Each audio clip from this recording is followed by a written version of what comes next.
How y'all doing? How y'all feeling? Good evening, ladies and gentlemen. Welcome back to another edition of Get Off the Damn Fence.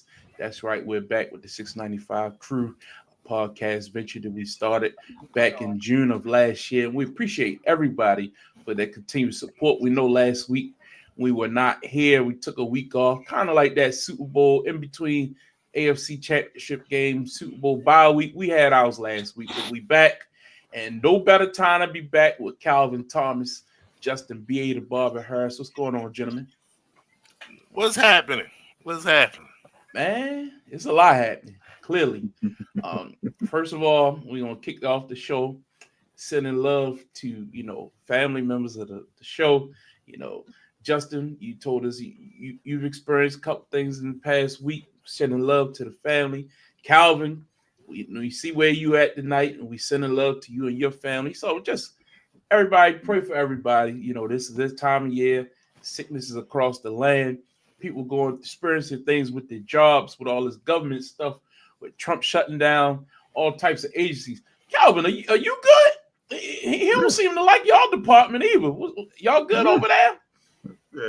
It's a differences in agencies. It's a little explanation, but so you good to go. Yeah, I'm good. You ain't going back to the office or nothing. Oh no, I'll be doing that. But I ain't. Okay. I've been otherwise occupied the last couple of weeks. Yeah, we know that. But yeah, sending prayers, and finally, happy Black History Month. This is February, and this is the month that, of course, we as Black people celebrate our history throughout the year. But this is the designated month, and we want to make sure that we say that right off the bat. So, got all those things out the way, and you all can take your time and say whatever you want at the end of the show, but we all getting started a little late tonight, so we want to get right to it. And the big news, the shocking, look, Saturday night, I watched the Royal Rumble, WWE. Yeet. Yes, sir. Congratulations to Jey Uso. That was huge news. And then I turned it on in, man. I was kind of tired. I didn't really stay up for the discourse about who, a lot of people hated that Jay won the match, and I didn't want to get back and forth. I went back and forth with a couple guys. Me and Kevin DeShields, we went back and forth with these guys in this group chat that we in, and I just got tired of it. I went on to bed, man. When I woke up around probably about 4:30 in the morning, it seemed I missed like 30 messages in our group chat. Y'all was going back. Everybody was talking. I'm like, what did I miss? And it was just, wow. Really? Shout out to HJ. He the first one that saw it. Luca? HJ doesn't get love here. Damn. Let's say that publicly. You hate HJ. You hate him. That's I'm cool. just putting it out there publicly. That's all. No one else has to know. Luka Doncic, the one of the best players in all of the NBA, international superstar for the Dallas Mavericks, was traded to the Los Angeles Lakers for Anthony Davis and a one. Look, we do that. Calvin, as the resident Laker fan, I gotta come to you first. What was your first reaction as a Lakers fan when y'all? First of all, you gave up AD, but you got Luka back in return. What was your thoughts? Look, I thought, like everybody else, I thought Shams was hacked. Like, I saw the tweet, and I'm like, this don't even make sense because it's not even enough what they gave up to get him. And then as the news cycle started reporting, it starts to flow through. I felt nothing but joy. When you're a Lakers fan, you're not used to being an abomination, to being in the bottom part of the league. We went from Wilt to now Luka. The legendary discourse of Lakers Nation. Wilt, Kareem, Magic, Shaq, Kobe, Braun. Just saying the greats of the greats. I just mentioned half of your top 10 right there all the time. So I think now based off what they're saying about Luka in Dallas, you got to figure out which factor was fiction. But what I do know is Luka scoring or Luka upset. Who's going to average 50 whenever he sees Dallas, whenever he sees that blue, whenever he sees Nico on the sidelines in Dallas. I'm loving it. I'm happy. Justin, this is not our season. I'm not saying this season, but I'm saying when you get the top 3 player in the league at 25 years old, and you get cap space, and you got a young coach, and you're in LA, we're ring chasing. Not this year, but next year we're ring chasing. Justin, what was your initial thoughts when you saw the news? Did you think it was real? What was your thoughts? Boy, too. I know you talked to your boy. So, I listened to the show. Immediately, I checked in with the resident. He's been on the show before. A man King over at We Talk Maps. Great show, by the way. And he didn't answer my phone call. Actually, that's what happened. He didn't do it. With that being said, he was doing his own thing on his own Discord and things like that. I heard that show, man. But like I did talk to him. I did talk to him, but he shot some light on some things. But all in all, it's just a matter of shock for the basketball world, including the people that's involved, because they didn't have any idea that this was happening. It's a rarity that we have this kind of trade, this kind of blockbuster movement, as you will, between two players, because you just don't hear it anymore. At least people get light of it. There's rumblings, all these other things. True. Nothing was heard, and then boom, it just dropped the hammer, so to speak. So very shocking, indeed. However you want to call, what's the reason? Is it because Luka's overweight and they got tired of it? Well, New Orleans is still dealing with Zion Williamson, so that kind of, Mm-hmm. So was it that infamous scene where he was drinking that beer and Mike Finley told him, get that out your hand? No, that was Nico. That was Mike Finley. That was Nico? I thought it was Mike Finley. He was standing next to Mike Finley, but Nico wanted to be out his hand. Yeah. Bet. So it could have been that, possibly. Could Luka do some things that we just don't know off the court? Possibly those things, but I can guarantee you it wasn't because it was play on the court. You can deal with somebody that's not playing defense if he literally just took your team to the finals. So it was definitely a lot of things that we don't know about. This is something that probably a 30 for 30 is going to happen 5 to 10 years down the line, in which what really happened that fateful day of whatever day it was, that's pretty much how we're going to really find out. But I do think it was some things that's behind the scenes that had something to play. I was told that the ownership, they are very, very big Trump supporters. They were the number one Trump supporters, if I'm not mistaken. So they have money. So it's not about him getting paid or any type of penalty. I honestly don't think so, because they had the bread for it. It wasn't even a problem for them. So these are things that you just have to consider. There's been talk about moving a franchise. It's much easier to move a franchise when it's not at its peak, whereas though more people can get involved and potentially buy it. Move it away. I ain't hear that. Vegas is up for the market. There's a lot of teams that's trying to buy to get their team into Vegas. These are all conjectures. We don't necessarily know. We don't know a thing other than the fact that he's got traded.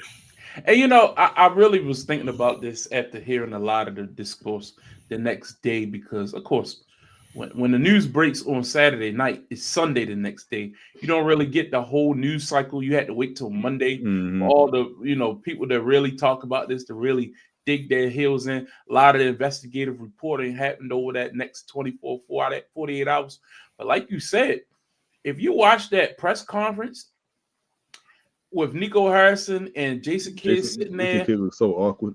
I mean, that probably was one of the most awkward scenes you will see. Jason Kidd, he had no clue what was happening. Apparently, this wasn't ran by him. This was something he just had to deal with, if you believe that report. But ownership signed off on this. You don't make a trade of this magnitude of a superstar of Luka's caliber and ownership not signed off. Now, Mark Cuban is no longer involved to the extent, because Mark Cuban once was on a record saying he's a super minority owner. He said he would divorce his wife before he traded Luka at some point. And again, to me, what would have made more sense, like if you're just thinking about basketball and what we know right now, if they traded Anthony Davis for Kyrie and a load of picks to the Lakers, that makes sense. Kyrie go play. I don't think the Lakers do that, LeBron. No, of course not. I'm just saying, if something worked, but for them to trade Luka, there's something else going on underneath that is bigger than him coming in a little bit overweight and out of shape. The guy, like you said, just took you to the NBA Finals. You just went out and got a Klay Thompson to add to this team, thinking that's a that good would be point. the extra shooter they needed to put them over the top. So what changed between July and now to make them decide to upend the entire thing and think that they are Anthony Davis away from winning a championship? That's the question, Calvin. Yeah, I agree with you. It's something internal that's going on there, and I've heard a number of different rumors on and off the court from things. Then they were upset with his defense in the finals. They felt like he always comes in out of shape. He doesn't take the offseason seriously. But I mean, I do you think the one thing I don't agree with is that all these other teams that are upset saying we don't think we were given a fair shot to trade for AD, to trade for Luka. You didn't have the assets necessarily needed. Because they wanted what they wanted. They wanted the best big man available. Wemby wasn't available. Cat wasn't available. You could, if you want to say Giannis wasn't available, then who else was there? Word is they contacted Milwaukee, and Milwaukee said, they hung up on him. That word on the street. Correct. I mean, they wanted Giannis for they Luka? wanted Giannis for Luka. I did hear that. So if you can't get Giannis, who is your best big two-way player of this caliber? They had a particular player skill set in mind, and it's Giannis and AD. And that was it. So here's my question: who else is upset that they couldn't trade for him? But why do they think they're a big man away? Like they lost. I think they thinking the fit is there. I think they feel as though you can play Klay and Kyrie in the backcourt now, and now I can have I forget Finney Smith, but what's the guy's name? PJ Washington can play the 3. Yes, you can play PJ at the 3. He can also guard. Correct. He can also guard the best opposing wing, and now I have Lively and Gafford at the 5. So you kind of more well-rounded. And I'm saying Luka's better than AD. So we're gonna talk about which rosters is better afterwards. I'm just saying just on the face, they thought that they would be better without Luka. I really can't buy that. You know what I mean? It has to be some type of personality clash. What was the relationship? Justin, you might be able to answer this question. You might probably talk to King more about it. What was the relationship between Jason Kidd and Luka? Not too many issues. Not too many issues whatsoever. If anything, they hashed out all those issues early on. So not like it was any lingering issues like that. Maybe JK had enough of it as well. You say that his mannerism and things like that from the outside looking in, yes, it seems like he was shot just like everybody else, and his attitude was a little bit put offish. But when I listened to Kenyon Martin, which knows Jason Kidd better than most people, he said, no, that's just Jason being Jason. He's shown nothing that made him think it was a shock or it was a lot of displeasure when it comes to Jason Kidd. So that look that he has is just his normal look, according to Kenyon Martin. So it could be a Nico thing. But like you said earlier, Larry, ownership had to sign off on this. No doubt. Most owners who don't sign off on it, which is why most GMs don't make this kind of a decision. Yeah. So maybe it was a situation where somebody said, Luka, I really need you to get in shape. He said, y'all ain't ish without me any goddamn way. So I'm going to do what you want me to do. I took y'all to the – I'm quite sure it came across something like that, and Luka might have been just not 100% serious, but serious enough to say, yo, why y'all keep sweating me and stuff like this? Mm-hmm. And I guess that was it. Something had to be the last straw.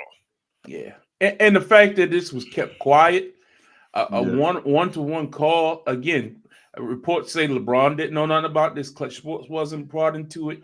Again, I mean, you would have thought it would have leaked. It would have leaked. I agree with that. If the more people involved, the more teams involved, it eventually leaks.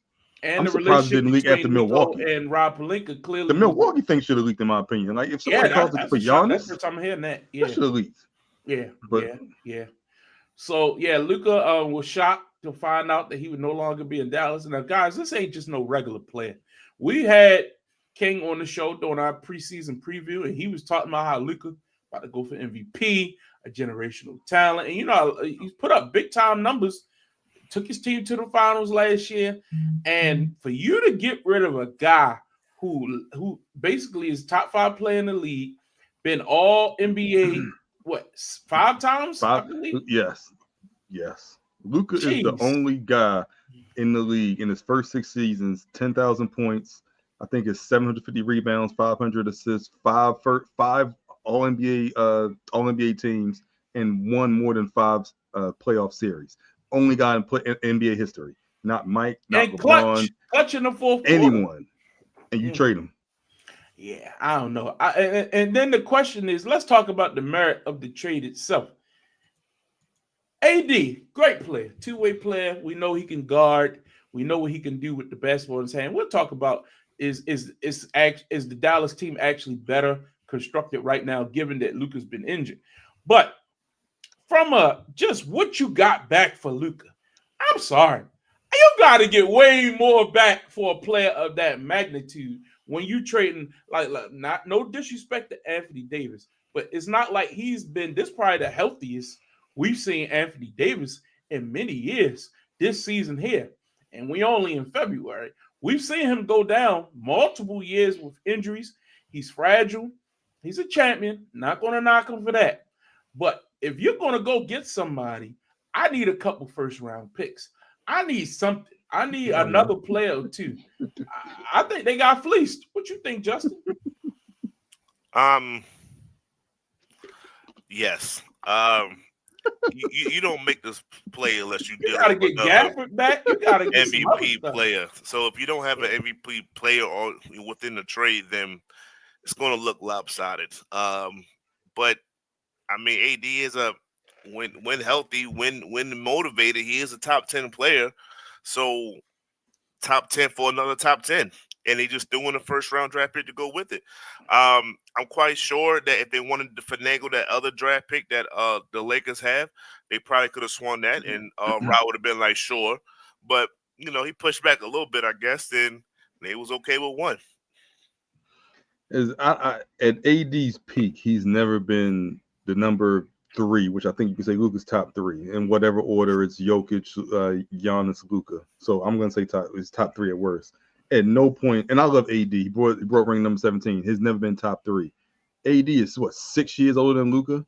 AD's 31. Luka's 25, going on 26 this year. It's not equal. And just to go on this 1-for-1 trade, and we only give up 1 pick 6 years from now when Luka will be in his prime, and AD most likely will be. He'll probably still be playing, but at being older and more fragile, they got fleeced. In my opinion, it's no way to put it. To not give up an Austin Reeves, and you got to keep Austin Reeves. That's another pick. Yeah. They got fleeced. And from what I understand, Rob Pelinka, Dalton Knecht was originally in the deal, and he kind of pulled it back, saying, "Look, if you don't make this deal, you're not going anywhere else. And so it's this deal or no deal." And that's how they're able to keep Dalton Knecht. And that's the case in Rob Pelinka's Executive of the Year, like point blank period, right there. This is before we say it looks fleece on the outside looking in, but if Luka has issues moving forward, contract issues, weight issues, whatever the case, and he does not deliver, and AD delivers, I'll say this. It won't be that much of a fleece. The only way it's a fleece, in my opinion, is if Luka doesn't resign a year and a half, and I don't see that. I don't see him not resigning. One, because he's already lost $80 million by getting traded. Yeah. Now, if you want to make the argument that Dallas is better to win this year, we can have that conversation. But I don't know. And if you want to say, but look, AD and Gafford and AD and Lively is better than Chet and Hartenstein and OKC, we can have that conversation. And now it's kind of like, do you prefer Kyle Shea? We can have that conversation, but I still think Oklahoma City's their team. And so if you don't make it back to the finals, is this trade a success? I guess my question is simply, what does the trade do to Luka? I mean, you just took him from a place where he was the face of the franchise. Everything was built around him. No, I'm saying he had a very good setup there. He just went to the finals. He got the big guys. He got Kyrie as a running mate. He got Clay out there on the wing. The team was ready. And you just take him out of that, pluck him out of that, and put him in LA where we know they have no defensive presence. We know that pieces ain't that great. Yeah, I don't think you're going to get the same productivity from a team winning perspective from LA right now. That's a build. That's definitely a build. So I don't think putting that expectation on Luka to deliver at LA over the next 1 or 2 years is realistic, given the fact that he was putting up outstanding numbers and leading that team, and that's the way he should be judged. They pulled the carpet from underneath of this man's feet. Call it what it is. They did not shop him around publicly. If they'd have said to the league, Luka's on the trade, but I think they did themselves a disservice. I don't foresee a better deal for players. A better package together. No. Nobody. Not for players. Not for play. If you want to say picks and the potential of those picks, then that's different. But for players, no. I just don't think. I don't understand why they identified this need to go out and get AD or Giannis and felt like they're AD or Giannis away. I think if you could have made a perfect KD for that if you want to be. If you say you want to go down the top 10, 15 players in the league right now, and that's not including Luka and AD, how many of them are actually obtainable? Like I don't think you do Shea for Luka. I don't think Oklahoma City does that. At what point do you get to a point where it's just like we'd rather have Luka versus what we're going to get because the player that we're going to get can't help us win this year like AD can. Are they saying that they don't think they can beat Denver? Is this a play to beat Denver? Then they didn't beat Denver last year. Jokic just dominated AD. I haven't seen him. But Jokic doesn't. But he doesn't have to play. He doesn't have to play Jokic now. It's Lively and Gafford. And now who's gone AD at the 4? This entire thing about if we want to get to where we want to get, we got to go through Denver. Is that what this was about? No. If we go back to basketball, we can bring up his stats, right? We can bring up Luka Doncic's stats. In the finals, he averaged 29 points and 8 rebounds, 5 assists, with no defense. Clearly, you don't think AD can give you similar numbers? Maybe not 30, 29, but give you 25 plus 10 rebounds, maybe 3 blocks, 3 blocks. That's the difference. That's what they're banking in on. If I want offense, AD can also give me offense. Hopefully Kyrie doesn't have a subpar finals like he did last year. And now you have Kyrie actually balling out. And you still got Klay Thompson that can make an open jump shot.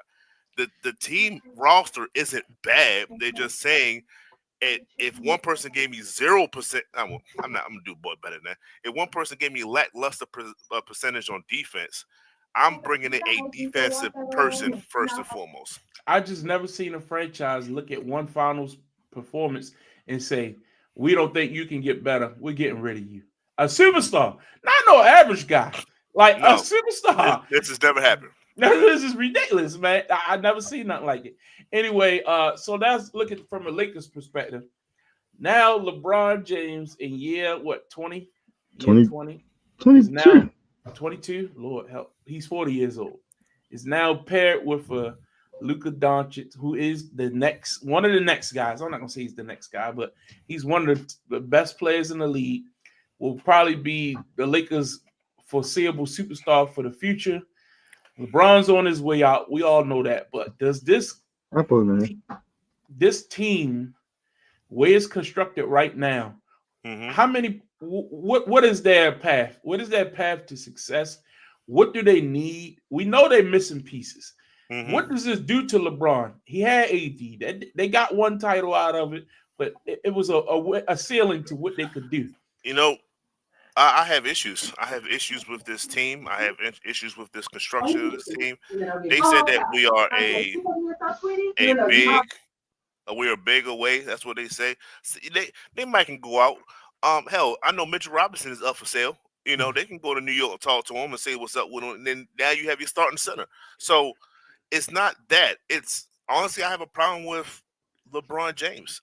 As crazy as this is, I had the same issues going into when they brought in Russell Westbrook. I say, hopefully LeBron can go to the shooter mindset of this type of spacing and be a better player that way. He didn't. So Russ had to then change his game to match what LeBron was doing because LeBron was still that quote-unquote guy. So now that you have Luka here, which is he's clearly ball dominant. He's probably the most ball dominant guard since James Harden, right? In his heyday, in his Houston days. So what is LeBron? Is he? If you tell me LeBron is playing like the dunker spot, I'm okay with that. But I don't think that never been his thing. That never been the way he flows. So I'm very interested because it's not the same Miami LeBron where he can just be more athletic than anyone you have. So it doesn't matter what D Wade does. I'm going to be the opposite. It doesn't matter. I'm just that gifted more than everyone else. He's not that gifted anymore physically compared to some of these young guys. So, and his jump shot isn't where I would like it to be, to stand around and wait for Luka to do what Luka does and then passes over. Because if you notice, Luka and Kyrie, when they paired together, when the ball got swung around to each other, they both can shoot. So it was never a problem. It's a problem here. So I'll be interested to see what they do. Well, I also, you got to look back at the playbook of LeBron playing with Kyrie. I think that's more so where that's more comparative, in my opinion. Yeah, because Kyrie was ball dominant, huh? He's not making that chase down block no more. He's not that same guy. He can muster it up here and there, but I don't think that's what's going to be his game. I think Austin Reeves is going to have to take a bigger. He should go. He should have been gone. You already got the white boy. Excuse me, no disrespect or nothing, but you already got the guy that can kind of do it all in a sense, right? Like that's Luka. And Austin Reeves is just a C or D version of Luka. So I think there is a way for this to work, but the problem is they have no defense. Like they need defense to compete. Team talking about, I heard a couple people say they top 4 in the team in the West. Yeah, last week when they had AD, one of the best defenders in the league. Like, you just lost the best player on your team. Y'all can say LeBron all you want. AD was the best player on the Lakers. And I just don't see at this stage in LeBron's career, if I'm the Lakers, I move him. I'm sorry, man. If before Thursday's deadline, I'm shopping around. And he gotta prove it, of course, but I think you gotta do it. What you think, Calvin? No, I can't do that. I can't. I initially, that was my thought. I even put that on Facebook. I said I think Braun is next to get traded, and I think that was to go to Golden State. But the more I think about it, this is Kyrie LeBron 2.0 with a bigger guard. You have the your turn, my turn mindset right now, and I think the person that suffers the most is Austin Reeves because he needs the ball in hand as well to be successful. But if you have this your turn, my turn, and we both can shoot high percentage shots, we both can get to the basket, we both can get to the free throw line. In addition, we're both going to look for other guys to get their shots off. It's just a matter of them hitting their shots. I don't think they have the pieces around them to be successful. I do think they have the pieces around them to make teams worry. Like if you tell me they get the 6th seed and all of a sudden they got to play a Memphis or a Houston, I like their chances. So I think they have a chance to be successful. They need a big man. We already know that. Do you go get Valanciunas? Do you get Mitchell Robinson? Do you go get Vucevic from Chicago? You need a big man. You need someone to rebound. You need someone to play defense as well. That's the first question, the first problem that you have to solve. After that, you have offense. You have playmakers. So why can't you be successful? I'm not saying you're going to win a title, but I think you can make someone sweat in the second round. I think LeBron has to change his mindset. Again, not saying take away your playmaking ability. What I'm saying is Luka has to be the initiator of the offense. Luka has to set the tempo of the offense. And I think LeBron needs to get his ass down on that block. He has to do it, though. He leaks out, and he wants to shoot threes all day. Now, I would like to see his 3-point shooting take a step back. If y'all work that pick and roll game, and we talking, you know what I mean? But I just don't think he shoots a good mid-range shot. He doesn't. He doesn't have that elbow shot. He can't take advantage of the floor spacing that Luka's going to provide him. Again, I think there'll be more floor spacing. I think you got Luka. You have Luka. I mean, I'm not saying you have the Rex 3-point shoot, but if you have Luka, you have a Dalton Connect. You can stretch the floor. You can get better one-on-one opportunities and better opportunities to kick it out to your teammates. I just think that the offense will be fine. It's the defense, it's the rebound, it's the everything else that's going to be an issue, and that's why they won't be successful in the playoffs. But they can make a team sweat, is my opinion. That's all I'm saying. Justin, any final thoughts on this roster currently constructed? Anybody you think they should go get? Did you just say that teams are going to sweat when they see Austin Reeves? My point. No. Dalton Connect and LeBron James on the floor at the same time. I'm saying they can make the playoffs. That's all I'm saying. They go get a Miles Turner. That's all I'm saying. Miles Turner's another example. He's on the block as well. And I was serious about Mitchell Robinson. We are trying to get rid of him, but it's not Y'all don't because want nobody back. He's not a great player. He is a great defensive player for what he does. Wait. I thought y'all was interested in Cam Johnson.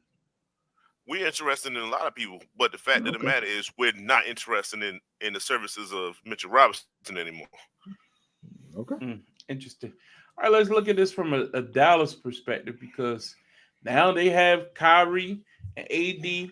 You got Clay, you got Gafford, you got Lowry, you got a little squad down there. The same team, but I'm sorry. I do think there's something to be said about losing the heart and soul of your squad. When you Kyrie's still a PT player, a PTP, as Dick Vitale used to say, the man can still get buckets. Will this unlock him? But we've never seen Kyrie successfully lead any team he's ever been on. We've never seen it happen. So to me, the pressure now transfers from Luka to Kyrie.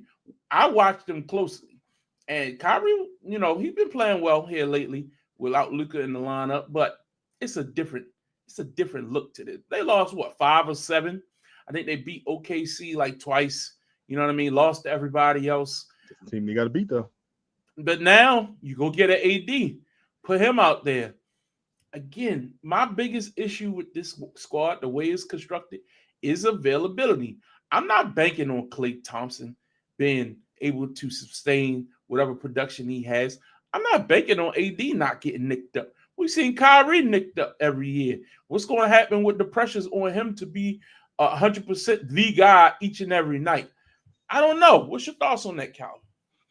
Look, I think Dallas's work is not done. I think they're still actively trying to get a couple additional pieces. There's rumors about them with KD. I think that's a pipe dream. There's still rumors about them with Jimmy Butler. I think that may be one of the places he wants to play. But I think if you're telling me you rely on Kyrie and a skilled big in AD that can get his own shot, that can go for a lob, that can play defense, and it takes the pressure on your guards, Clay and Kyrie, to not to play perfect defensively because you're going to funnel into those big guys, you open up more options, at least for them immediately. I'm not saying it's weird because Luka's the better player, but I think this team is better put together as constructed with AD. However, Luka is the better player, but they just fit together more now because now you can have Klay Thompson on the floor more. You don't have to worry about who he's guarding because you're going to have PJ Washington guarding the best player on the opposing team. So you have options where they fit a little bit more. And now if you can just add one more piece, another wing that can make the three, can get a shot off the dribble, their options they have a chance to beat Oklahoma City. And I think in the immediate future, it's very few places you can say by taking away Luka and inputting this player, then that happens. But AD is one of them, but it does start with Kyrie. It starts with better decision making, starts with better shooting, starts better handling the ball. And he has to be playmaking Kyrie and get his shots when needed. I think that's going to be the key. Can he do that? Can he be that Kyrie that he was with LeBron without LeBron necessarily? Now, this is 2 LeBron former teammates with Kyrie and AD, so they know what they need to do. Can they do that together and pull these other pieces along is the question. Justin? Well, you got a couple things coming together at the right time. One, you have a more older veteran, level-headed Kyrie Irving. That's the most important thing in this whole thing. Kyrie can still be a top 15 player in this league. He never lost the offensive ability. Like, let's just be real. So it's about the playmaking side of it, right? Can he make plays for others? I remember that stretch run last year when it was all focusing on Dallas, as in they was making that playoff run. He was making almost arguably the same plays as Luka Doncic was. They was kind of taking turns. I'm gonna break down the person that's in front of me. The big is going to step up. I'm going to throw the lob over their head. There's a dunk. I've seen that from both of them. So if I can say that Kyrie is going to continue to do that, as well as keep everybody together, in which I've seen him do, like, hey, I'm the veteran now, guys. It's not Boston. I'm the veteran amongst everybody else. This is a way more mature Kyrie Irving, which we all were applauding last season. So I don't see why that stops, unless you feel some kind of distrust from the organization. That's a whole. Now for him, that's a big asterisk. But if that's not an issue and he understands what's going on, I fully support Kyrie Irving. 2, Anthony Davis. Anthony Davis with a premier guard is a pretty big deal. You remember how he played with CP3, Rondo, CP3, Rondo. That's what I was going with, yeah, because he had Rondo in the Pelicans LA and LA. yeah, That's the best Anthony yeah, Davis that we got, and both times he had a big next to him. So yeah. please keep that in mind, that they're having a similar structure for him to be him. And mind you, when you add Klay Thompson, who is clearly, we already know he's a multiple time champion, on top of it, to help keep everything, I guess, as smooth as can be, because he's been through a lot of stuff himself. They can rely on him as well. He might step up and take more of a leadership role. We are looking, with Luka being there, it was, I'm going to the Shea effect. Everyone kind of revolves around Shea. Shea is the sun. Everybody else are the planets around him, right? This situation, Luka was kind of like that too. People were just kind of revolving around Luka. You remove Luka from this equation, everyone else has to play their part way more than what they did. And I think a lot of times people actually get better when it comes time to that. Similar to when people go to adversity, when people come to play with LeBron. You know how people kind of shrink up and things like that. They don't play themselves, because LeBron brings so much attention, so much light, that you have to perform, or else we're gonna know it's your fault. It's that kind of thing, but in reverse. Now that Luka's gone, you don't have to rely on Luka. You can actually play ball. You can be a basketball player, because that's what all of them are. So, and then a lot of some people might be like, thank you that he's gone, because hey, I can actually shine a little bit. PJ Washington, I can get more shots now without having LeBron on him. So they could go that route. Is it going to be like, yo, Luka probably could have did this right here? Or if they get a first round exit, well, Luka wouldn't have got a first round. You're going to have that. But what if you actually win games? Let me say this, and all your points are completely valid and great possibilities, but I need to see it in action. I really do. This is not one of those things, because let's be 100% real. Great talented guys, but these guys, every person you just named, are career number 2s. AD was the big fish in New Orleans, and they got him nothing. But once he got linked up with LeBron, he was LeBron's wingman. Kyrie, who LeBron's wingman, KD's wingman. Boston, it went to hell.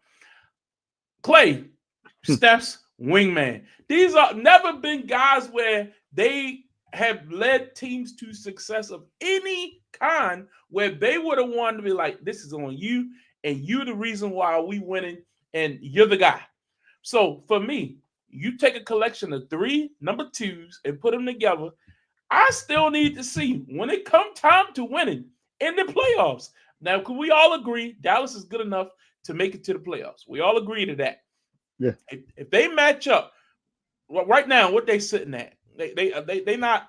Let me look at the standings. I got it here somewhere. Dallas right now in the conference, they are number 8. Number 8 as of yesterday, earlier today, through I got them February the 3rd. Look like they number 10 in mine. So they dropped. Did they lose tonight? Must be based off who's playing, because they're not playing tonight. But yeah, okay, that's fine. I got them as 26 and 24, right? 26 and 25. So they lost. Yeah, so they lost another one. So they number 10. They sitting at number 10. Let's say they go on a run and they get to, let's say they get into the play-in. Let's say they get their 6. They are going to match up with a pretty daggone good team in the first round. Can they push them? Damn right. They could beat anybody in the first round. But once you get to that second round, and you got to go up against a Denver, got to go up against a OKC, got to go up against Memphis possibly. Can they push Memphis? I think they can beat Memphis. But those other teams, I don't know, man. And to me, I think we're under, not you guys. I'm just saying, I don't think we can undersell just how much Luka has meant to Kyrie as well. He's taking the pressure off of Kyrie to the point where Kyrie can play second fiddle and just put up. He's not handling the ball all the time. It's your turn, my turn. They take their breaks. But at the end of the day, when it's crunch time, when it's down the stretch, look at the man. Luka averaged more points in the fourth quarter than anybody in the league. Period. The man's the second highest scorer in the playoffs all time. Right now, behind Michael Jordan, as far as averaging 30 points a game in the playoffs. Like, you can't just say, oh, we'll be fine. We got AD. I don't have no evidence of that. So I need to see it to believe it. That's just my thoughts. Calvin, any thoughts before we move on? Look, I think this. So, what in your opinion? Let me ask this question: what is a successful Dallas season at this point? One round, get to the second round, go home. Justin. And it's a team that was in the finals last year. Go ahead. If this team, we gotta see how it flows. But if you're telling me the same issue that you're having, whether they get to OKC, whether they get to Denver, well, you was having those same questions with Luka Doncic. You just assumed that they was going to win again this year. So are they never going to? Are they going to be in the finals every year? Most people would say no. Eventually, they have some moments they go to the finals, some moments they won't. So those same teams that you're having issues with. So what I'm saying is, I got them going to the second round, knocking on the door to the conference finals. Well, here's my question. Hold on, before you go. My problem is they had a team that got to the finals last year, and they thought they needed another piece. They went out and got Klay. Everybody was saying Klay the final piece. And wasn't that the discussion? A lot of people were having, like, getting Klay that extra shooter. That's what's going to put them over the top. You got Kyrie. I disagree with that. A lot of people were saying that, though. That's my point. You're saying on here they was going to miss the Derrick Jones Jr. more than anybody because he was the one locking everybody up along with PJ Washington. He was the best defensive player, especially in playoffs. Yeah. Again, so losing Luka will have no impact on this team.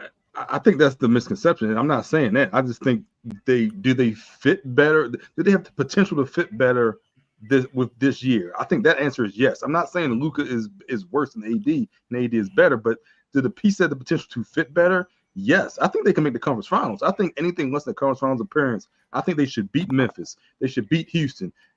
Oklahoma City's a question. I think Denver's a question, but I still think after Jokic, I take Kyrie and AD over anyone else on Denver. So you should be able to match up against Denver as well.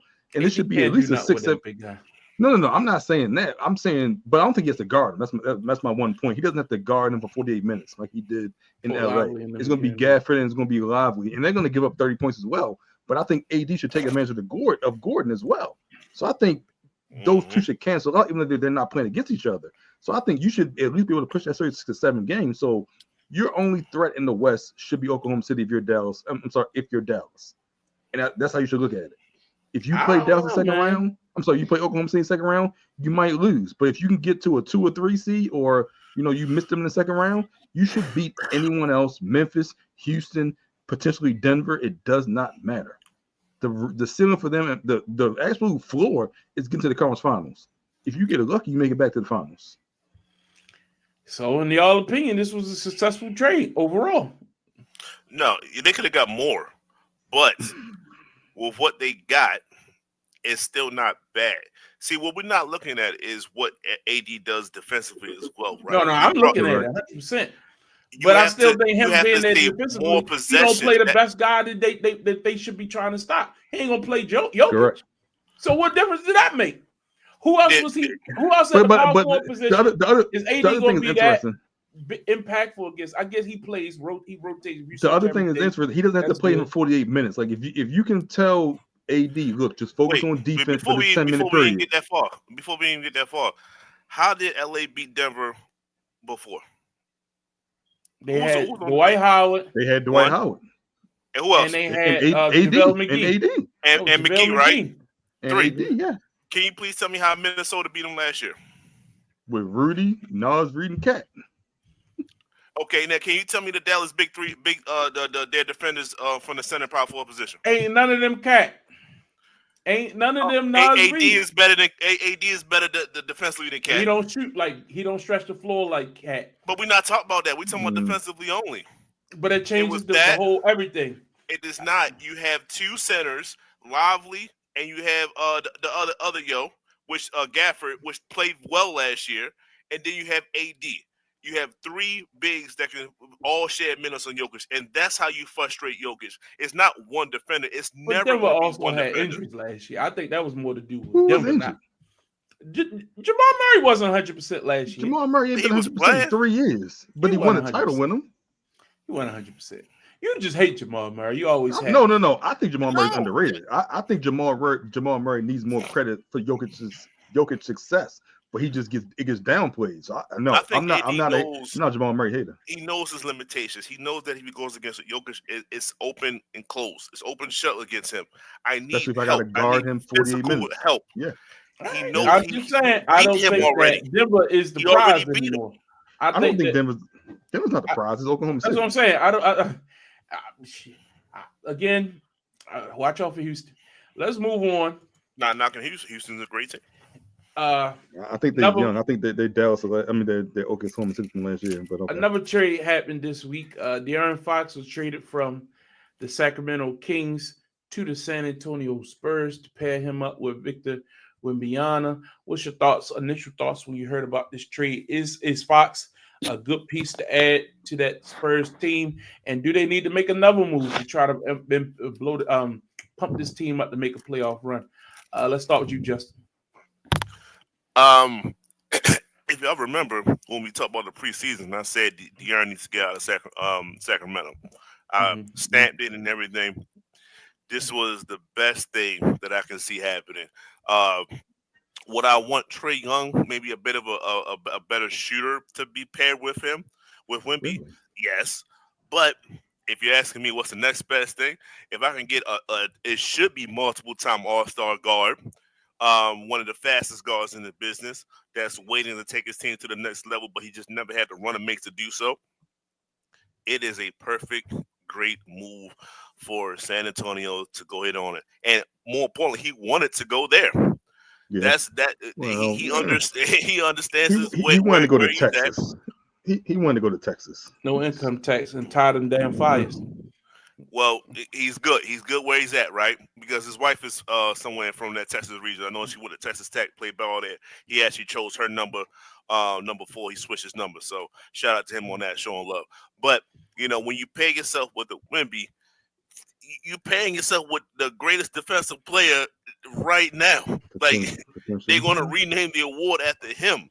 You get to go through his progression to being top 3 in the league. Like, that's what you're literally hitching your wagon to that. So by all means, it's great. He's going to win. He's going to win way more than what he was doing in Sacramento eventually. Hopefully they get one or two more pieces. But with De'Aaron Fox, man, I already said he was going to be a playoff team. So yeah, they just helped that out. What you think, Calvin? I like the move. You get Wemby a point guard. You get him a year to learn from CP3 about getting him the ball where his spots, getting him in easy looks. I think this has potential to be the makings of the future of the San Antonio Spurs and a title-winning team. You get arguably one of the fastest point guards. He gets, like I said, he gets to learn from CP3, and you get a playmaker for Wemby, which is something he hasn't had in his 2 years in the league. You get him outside of CP3, but even now they could push the ball more because CP3 didn't really want to run. I think this is a perfect spot for Fox. I think you still need one more piece, but the options are limitless at this point. When you have go get Jimmy Butler of Fox's caliber, and you have the potential superstar for Wemby. So this is a great move for San Antonio. Great stuff. All right, let's talk about. Let's talk. Of course I am. Again, I've held off for any Spurs talk. We're building. No expectations. I'm not going out there on no limbs. I'm not talking no trash. I'm waiting. You know what I mean? I know we got something in the works. It's coming. It's a building process. But once we get back to the top, baby, you ain't got nothing to worry about. Jimmy Butler, the saga, we've been off the last couple of weeks of this guy. Good God, I reckon, man. We can go chapter and verse, but him and Pat Riley, they in a pissing matchup.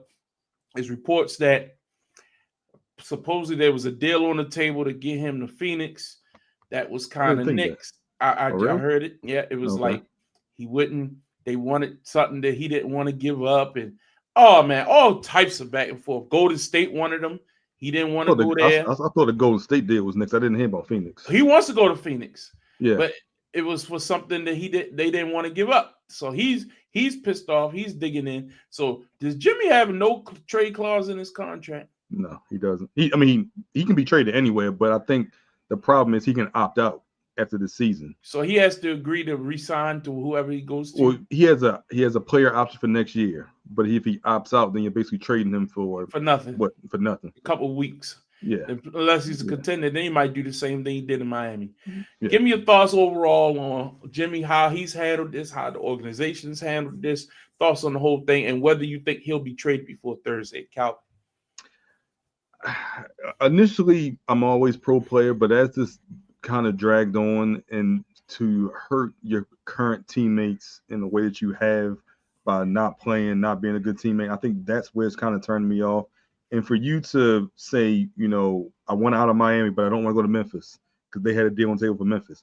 I don't want to go to the Warriors. I'm not going to re-sign here. I'm not going to opt in here. And to basically narrow into Phoenix and just force them to say, you're taking Bradley Beal back for me, and that's it. If I'm going to be third option, I'm going here. It's kind of hard to be on Jimmy's side, and the fact that Jimmy has done this in Philadelphia and in Minnesota makes it a little bit harder.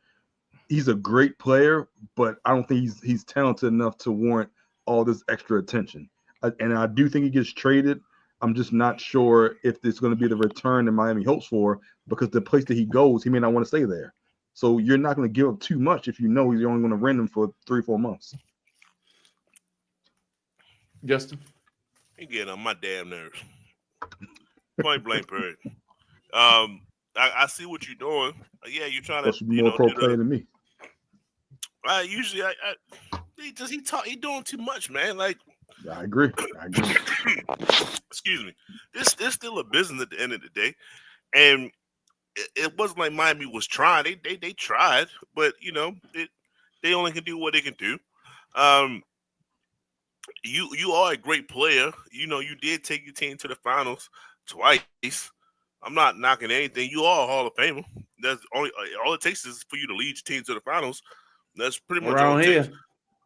So, it should have been handled way more. And I know they gave you a lot of leeway throughout this whole entire ordeal. They let you be you on top of everything. So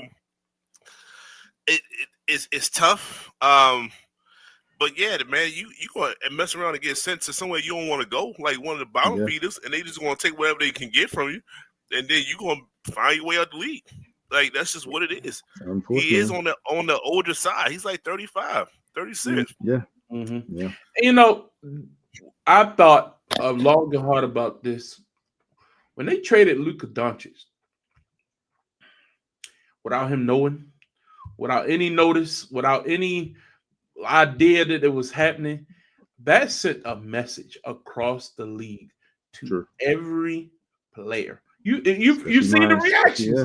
You've seen the reactions online. Did you see the video of KD and them was sitting on the bench when they saw the bench? And they getting blown out by the Blazers. Y'all getting blown out by the Blazers, and y'all worried about this trip? Checking online on your phones and stuff. Look, but this sent a blow across the league, guys. These owners, and this, like I said earlier, the owners is tired of this player empowerment. I've heard other people discuss it, and I agree 1,000%. Jimmy Butler is down there trying to outpiss Pat Riley, and right now he gonna get him. He gonna run him. He's run up himself up on a snag. At the end of the day, the Miami Heat ain't going nowhere this year, right? We all can see they ain't winning no title. If they were, they would have needed Jimmy Butler to have buy-in and to really put the best product they could possibly have. If they really want to be me, just sit it out. You know what I mean? Suspend them, detrimental to the team, sit them the whole year. I'm not going to let the player tell me where he's going to go. We saw this happen before. I know firsthand, and it pissed me off, and it kind of has – I've never fully recovered from my basketball love ever since Kawhi Leonard did what he did to the ever since y'all misdiagnosed him, and don't add that to it too. Pro player. Nobody misdiagnosed him. He did that to himself. And again, Still got the same injury 8 years later. exactly. He had problems. They tried to take care of him. He didn't want to play. Let's call it what it is. And clearly the guy still got some. It's mental. I don't think he's even healthy no more. Anyway, so I'm telling you, this is not good for the league. This is not good for the players. Jimmy Butler acting like he's acting. I'm telling you, Joel Embiid, you better wake up.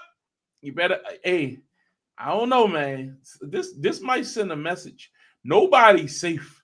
Nobody is safe. That's all I'll say, man. But do we think Jimmy gets moved before Thursday? Yes or no? Calvin? Yes. And where is he going? I think he ends up in Phoenix. Okay. I just think it needs to be another team involved to take Bradley Beal's contract. Justin, what you think? I don't think he's going to Phoenix. He's out of there, but he can go to Phoenix. Okay. The man's been on a lot of teams. He was in Chicago. Memphis wouldn't have been a bad option. I mean, if you keep Jaren Jackson and Ja, he's foolish. That would have been a perfect spot for him. Wouldn't have been bad. That wouldn't have been bad. They upcoming, with Ja playing like he playing. All right, let's get into just currently because these standings clearly on because Calvin said Dallas lost. So right now the Cavaliers are playing great. The OKC Thunder, man, playing tremendous. They had 40. I know they beat Milwaukee last night, but Milwaukee didn't really play nobody. They play the Cavs won. I'm sorry, the Boston won tonight. They beat the Cavs. Okay, so they 40-10. Okay, because Boston been on a kind of a slide here lately. Yeah. That's why I was going to mention that. The Knicks have been okay. They had bad loss to the Lakers last weekend, but hey, that don't matter. AD ain't there no more. I think he went for like 40-20 on the Knicks. But what you've been seeing around the association? AD didn't play. Yeah, AD hadn't played yet. LeBron gave us a triple dub. Oh yeah, he didn't play against New York. AD had 40 and 20 the other night. Who did he play had 40 and 20? That was like a week or so plus ago because he's been hurt. I could have swore that was other. Anyway, so LeBron was the one. Well, that might explain why LeBron was named Western Conference Player of the Week last week, averaging 27.5 points a game, 7 rebounds, 10 assists, 3-1 record last week for the Lakers. But again, none of this really matters because that Lakers team is completely different. Donovan Mitchell was named Eastern Conference Player of the Week, only averaging 22.8 points a game. But again, when Cavaliers have been as hot as they've been, you got to give it to somebody. What's your lead story, thing to look at from the past week, Calvin? AD had 40 and 20 against Charlotte last Monday. Oh, that was Monday? He got hurt. He got hurt the next game. Was that Dr. King Day? No, week after. The 27th. Okay. All right. And then he got hurt the next game against Charlotte. Yeah. But just recently, like Memphis has been on the tear quietly. We've talked about Houston a lot, but Memphis has been on a quiet tear, and it really hasn't been Ja. It's been like Jaren Jackson, Desmond Bain, some of the ancillary pieces.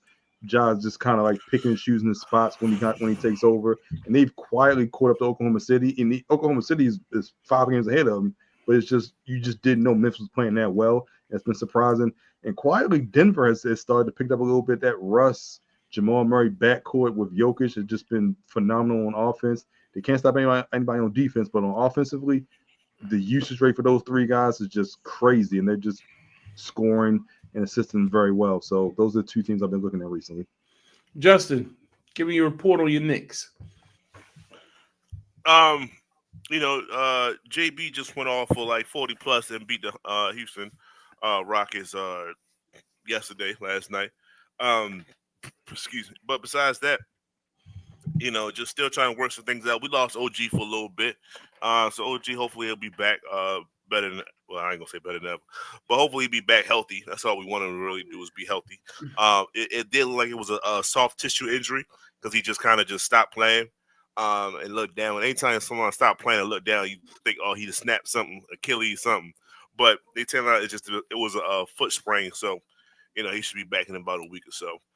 So that's really all I've been noticing or concerning myself with, making sure that we stay within the top 5 on the Eastern Conference, which is all you want to be, top 4 really. But I was surprised Indiana is making their swing upward. Maybe all this WWE stuff that Halliburton is a part of is making his gameplay a little bit better because his team's actually winning more games. So that's to his credit. And I expect Orlando to hit their stride a little bit stronger than what they are right now. So they've been dropping pretty much. They've been free falling.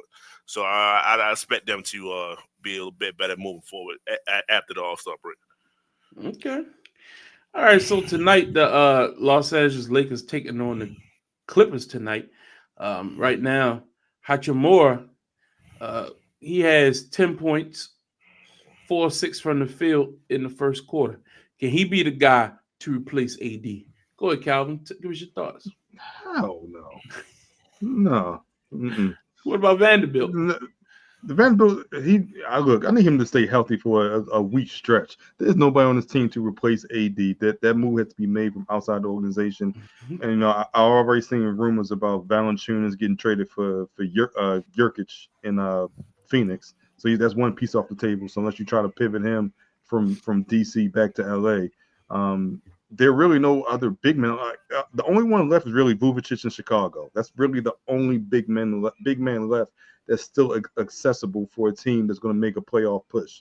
So I think that's the only option. I'm not really aware of his contract situation, but no one on this team can replace AD. They have a size deficiency, and anytime you're going to rely on Jackson Hayes to play significant minutes, you have a problem. So yeah, well, it's just they're playing the team doesn't have any size outside of Zubac as well. So it just won't hurt them until you see that right team. Tonight, the Sixers defeated the Dallas Mavericks 118-116. Joel Embiid had 29, 10, and 11 and 10. Maxey had 33 and 13.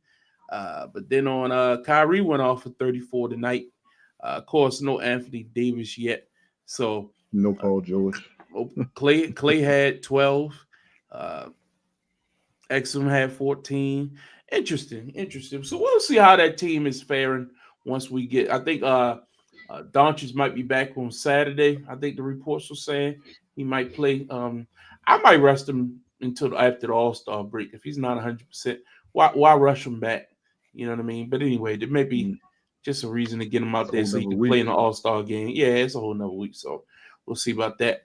Anyway, we'll continue tomorrow. Milwaukee still not where they need to be, but we'll keep an eye on things. Let's get to some NFL.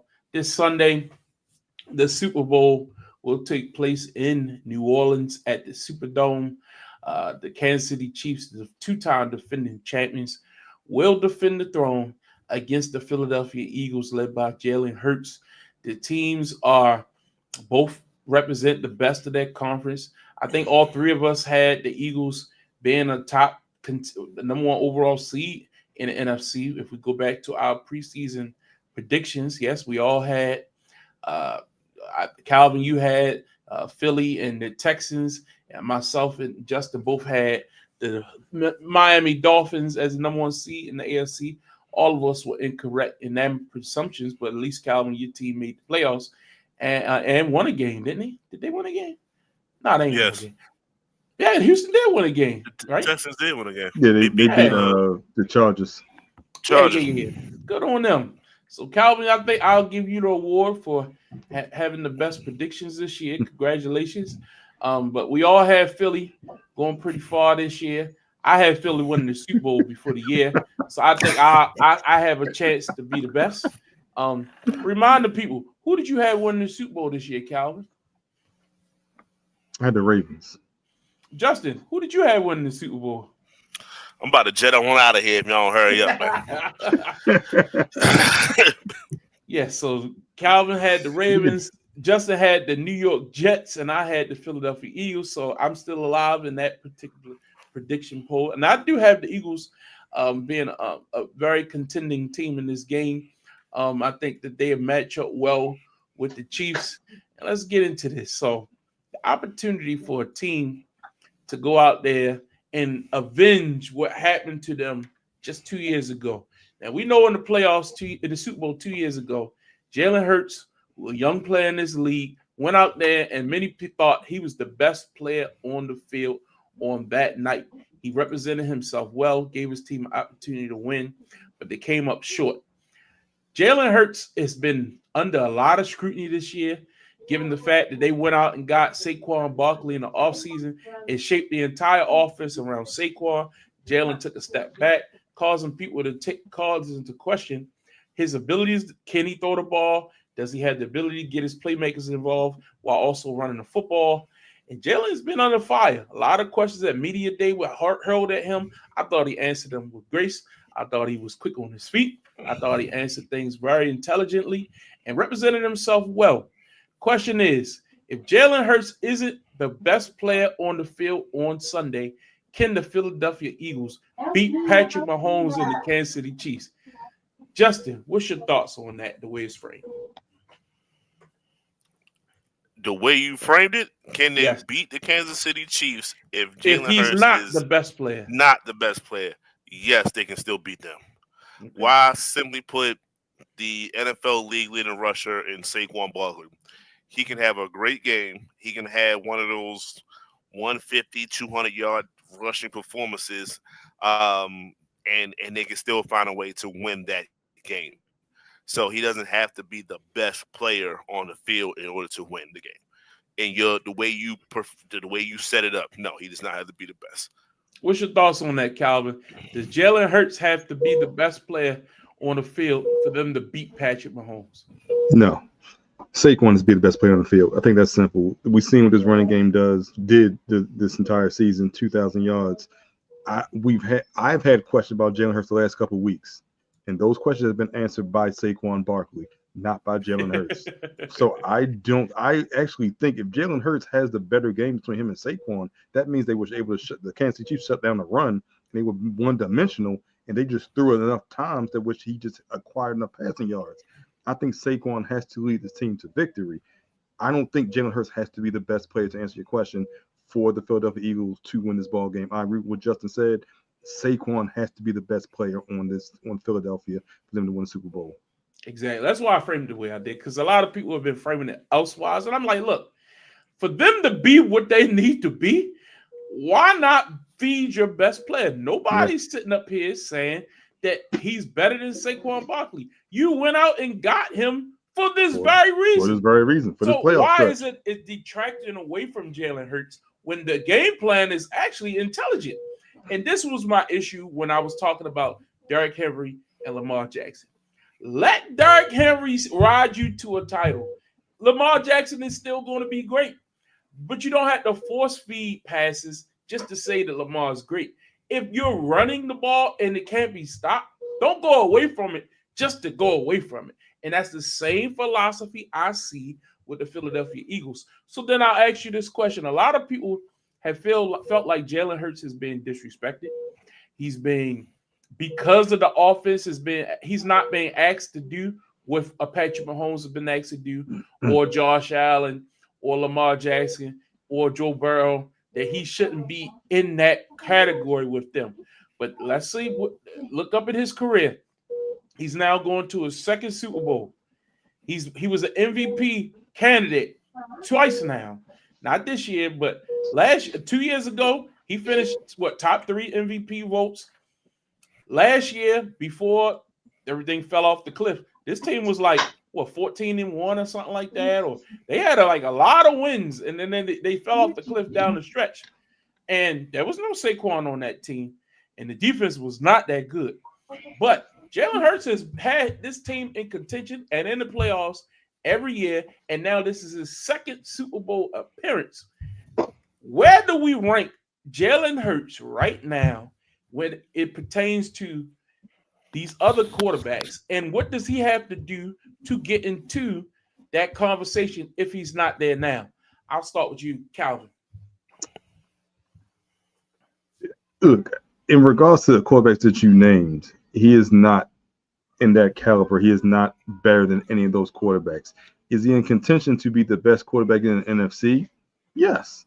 But I think there are still 4 or 5 quarterbacks better than any quarterback in the NFC, and that's including Jaden Daniels. I'm going to say that so Commander fans, y'all can hop in my DMs if you want to. So what will it take for him to get back to what it was? We've seen a steady regression from Jalen Hurts since that Super Bowl loss 2 years ago. From the year last year and the debacle at what happened at the end of the year to this year and just riding Saquon. We haven't seen that Jalen Hurts from 2 years ago. That leader, that the guy that was able to push the ball down the field, make key completions. We haven't seen that guy. Maybe it's because of the better run game, but we need to see that guy in order for him to be considered top 5 quarterback. He is not in the class of the ones you named, the Mahomes, the Allens, the Jacksons, the Burrows. He is not in that class yet. I don't even think a Super Bowl win would put him in that class because the Super Bowl win would be on the back and the legs of Saquon Barkley and not on the arm of Jalen Hurts. So I don't think there's anything he can do this year, this game, to be considered in a league with those guys.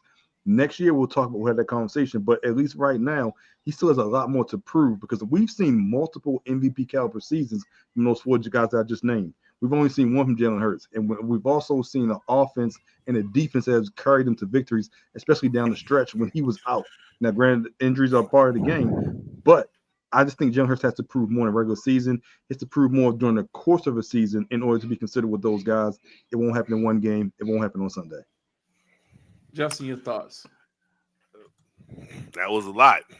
And if he goes out and throws for 300-plus yards and decisively beats the Kansas City Chiefs on the strength of his arm and his legs, and not Saquon Barkley, everything you just said is absolutely incorrect. He will be looked at as one of the best players in the league. He will be looked at one of the best players in the NFC, if not the premier quarterback coming out of the NFC. That's fine. I said he's one of the best quarterbacks in the NFC. That's fine.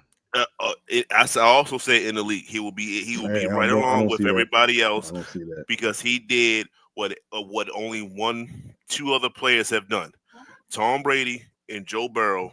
They're the ones that actually beat Patrick Mahomes. We still talk about Joe Burrow today. Why? Because he beat Patrick Mahomes. That gives you at least 2 years of that a boy. You get no trophy okay. for beating Patrick It's not Mahomes. your fault. No. You do get a trophy for it. You don't get no trophy. It is what it is. It is. Eli Manning is going to the Hall of Fame. Why? For winning Super Bowls. For winning Super Bowls. Because he beat Tom Brady. Period. So when it comes to the situation, he wins the Super Bowl. Jalen Hurts wins the Super Bowl. Decisively outplays Patrick Mahomes, gets Super Bowl MVP. Do you think it's going to happen? That's not what the question was. No. If they win a Super Bowl, is it because of Jalen Hurts? This is football. This is a Super Bowl. People play differently in the Super Bowl. This is my problem with the way he's judged, because I asked you all. That's why I asked the order of the question the way I did. Can they win this game with Jalen Hurts being the best player on the field? I asked you both that, and you said no. Didn't both of y'all say that? I said no. So you said, can he win this game with him not being the best player? No, he doesn't have to be the best player to win to put him to win. That's a fact. Okay. So you just now gave a scenario where he go out and throw for all these yards, and if he does do that, you saying that puts him as the top player in the league? Yes, both. Those are 2 different scenarios. It's a whole lot of stuttering going on. That's my point, though. I'm not even stuttering. It's 2 different. He can't. If he doesn't play well, as Saquon does, but if he Saquon plays gets intelligent and hands off the ball to the hot hand, and he doesn't get credit for leading his team the correct way, going whatever. Tom Brady won Super Bowls, and this is what bothers me. This is the part right here that bothers me about how we judge the greatest ever and things of that nature. Tom Brady has how many Super Bowls? 7? Yeah. Yes. 3 of those titles he won when he was not the best quarterback in the league. He wasn't top 3. He wasn't. 2 of those Super Bowls decisively he wasn't. Maybe that 3rd one he had started to emerge as, he's really good. But he won Super Bowls when he was the other guy. He was the guy who handed off the ball. He made a couple key 3rd down passes, set him up in field goal range. They get the win. He gets to hoist the trophy at the end. He gets credit. It goes on his resume. Jalen Hurts hands the ball up to Saquon, and he takes a run that would be 5 yards and busted for 50. Of course, you don't give the quarterback no credit. But what credit do you give the fact that defenses have to also pay attention to Jalen Hurts' legs, the RPOs that he plays, the fact that he can throw you, he can hit AJ down the rail, he can hit Devontae Smith, he can get guys involved. We've seen him do it. So I think Saquon is great. Don't get me wrong. We didn't see this Saquon in New York. We didn't see this Saquon consistently when he played for the Giants. I think it's something to be said for playing with a guy like Jalen Hurts, who is a dual threat quarterback who adds a different element to Saquon's game. I think it's something to be said for Derrick Henry playing with Lamar Jackson, who's a dual threat quarterback, whose defenses have to pay attention to. So now that opens it up. So Derrick Henry, once he gets past that first line of defense, the safeties are so far down, they have no backups. I'm just saying, I think Jalen needs more respect. I think he deserves no respect. And I think hosting a Lombardi should be enough. But it won't happen because people will say it's not because of him. Let me ask you a question. How many yards do you think Jalen Hurts threw for this year, knowing that he missed 2 games? Probably 3,000. How many yards do you think he ran for? About 400, maybe 5. So he ran for 600. He only threw for 2,900. So if we're going to sit here and say that they look at their record and look at everything they accomplished, that was not because of Saquon. How many touchdowns he had? In the majority. How many touchdowns he had? Counting tush pushes? Yeah, he had 18 touchdowns, 18 passing touchdowns, 7 runs. That ain't bad. Ain't terrible. Lamar won MVP with 25 touchdowns. Like, call it what it is. He did. 18. It ain't 18. I mean, 18 plus 7. Add it up. Lamar won with 25 passing touchdowns. How many rushing? I'll go back and look. It was more than 7. Exactly. 25 is 25. But Yeah, you got to get there. All I'm saying is I'm not saying that Jalen Hurts is not a bad quarterback. I just think he does not belong in that caliber of quarterback that we mentioned. And I think he can be the best quarterback in the NFC. There's a midway. There's mid ground here, right? So mid ground between great and good? Okay. Well, where's this rank then? When I say that, if he comes out and balls out, that puts him straight to the great category, right? He is a great quarterback. To me, because you did it in the Super Bowl, you beat the best player. He better than that. Let me ask you. By far. Yeah, of course. So, but the thing is, if he plays a average game and hands the ball off, and Saquon goes wild, yes, he kind of it's an uptick, but it's not a rocket. It's just he's better. He cannot play bad. He can't turn the ball over. That's the thing. He cannot but you play can't play bad in the playoffs and win. So I think we've seen players do it. Patrick Mahomes leads the NFL in turnovers in the Super Bowl. Saquon could put up 200 yards, and if Jalen's playing bad, they lose. So that's what I'm saying. I turn the ball over. My point is, if they're down 3 or 7, need a score with 2 minutes left, he can do it. If he go get your game-winning drive, okay. I have no fear that he can do it. That's Tom Brady. Okay. I'm just saying, man. I'm not there yet. You hate Jalen Hurts, yo. Why do you hate Jalen Hurts so much? No, he's a Cowboys fan. You keep forgetting that part. You hate Jalen Hurts. I think there's a difference between needing to do stuff and playing within the course of the offense. I will always give people credit for playing within the course of the offense if it's not detrimental to the team. And you can't deny 2 Super Bowl appearances in 3 years. You can't. I mean, there's no way to deny that. I don't care. So the only problem I have is that it's clearly the weaker conference. And if Washington, no, I'm not even going to throw that out there, but it's clearly the weaker conference. And I think to make it to the Super Bowl in the NFC is vastly easier than to do it in the AFC. True. So we can't say that it's on the same level, especially if you have the defense and the running game and the offensive line of the Philadelphia Eagles. You can make an argument that this defense can win the ball game. You can make an argument that in every facet, the defense, offensive line, running back can win the ball game. When we get to the quarterback, we have questions. And that's all I'm saying. I also think that's a bit disrespectful to the Eagles to say it's easier if they've done it 2 out of the last 3, and the Chiefs have done it 3 years in a row. Clearly ain't that hard to the Chiefs because they go every year. So I mean, where's the I parity? mean, in then that? why didn't Philadelphia make it last year? What happened last year? They You didn't make saw it. the injuries, and then they stopped running the football for some reason. We saw what happened. They fell down the cliff. It They was fell it off was the a lot cliff. of turmoil behind the scenes as well. True. And, It finally so, And they winning got rid of curse a that. bunch of old guys in so offseason. the turmoil that occurred last year, who did they get rid of that was a part of it, or are those same characters still in the locker room? Because Some of the I think veterans they're is still there. gone. They replaced okay, them with I younger agree with players. that. I agree No, with I that. think they replaced some of them veterans with younger players who played a lot better for them as well.